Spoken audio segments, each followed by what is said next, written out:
You know, sometimes the best art ideas come from childhood memories, the ones that stayed with you for some reason. So today, I'm gonna put another memory into my sketchbook. So, let's go. So, when I was a kid, I was really scared of frogs. Whenever I saw them in our backyard jumping around, I would just stop and stare. And one of my biggest fears was a frog suddenly coming out of nowhere. It actually happened once. One jumped onto my foot, and I felt like my soul left my body. Even now, I still feel a little uneasy when I see frogs. It was just a simple childhood fear. But I didn't know that one day, that fear would follow me all the way to the dining table. So one day, we were about to have lunch when my mom brought tinola to the table. It's a kind of meaty soup. The meat looked like chicken, but it was much smaller. And I already had a feeling it wasn't chicken because the legs looked too long. So I asked her, "What is it?" And she said they were frogs. And that's the moment I froze because I had never eaten one before and I was really scared of frogs. And the hardest part was I was the only one bothered. Everyone else was eating it like normal, but I couldn't. My dad told me I had no choice but to eat it. We were in a difficult time during those days, so I couldn't just ask for a different dish or cook a different meal. It was all we had. And I remember thinking, there's no way out of this. They're not going to let me leave the table without finishing my food. It really felt like I was being punished for being forced to eat frogs.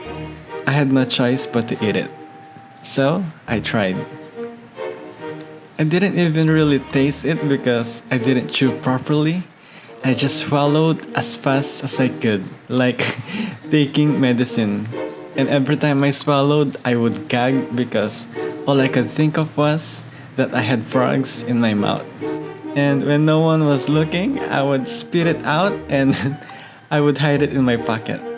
That was the longest lunch I'd ever had. It took me forever to finish my plate. Thankfully, it was the first and last time I ever ate frogs. For the longest time, that's how I remembered it.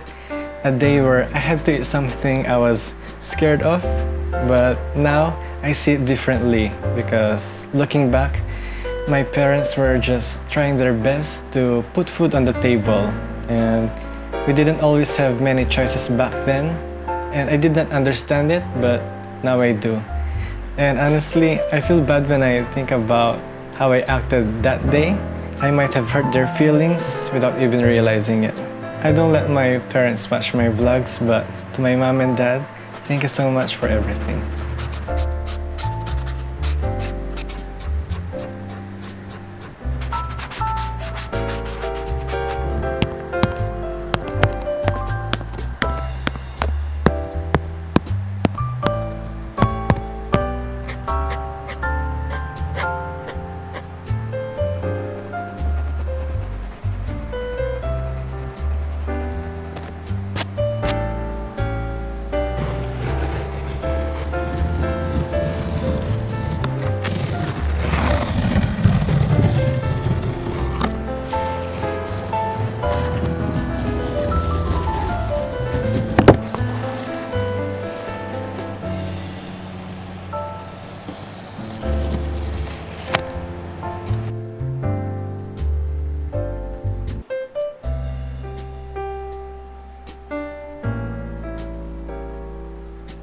So here's the complete drawing, the memory that I can't forget. I drew the frogs as angels because I believe all living things deserve peace when they die. They deserve to be angels. And I gave them different personalities to make it more fun.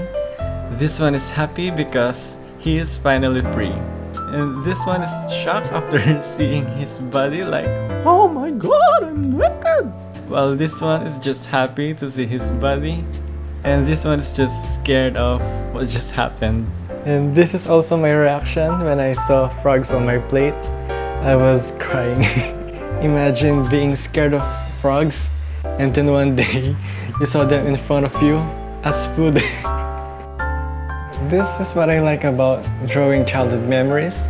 You can turn a traumatic experience into art, and you don't just remember what happened, you also start to understand it differently over time.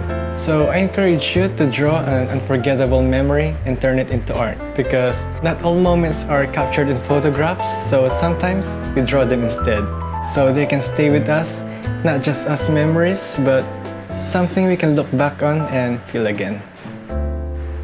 And that's it for today. Thank you so much for hanging out with me. So until then, keep drawing the things that you love, and I'll see you later.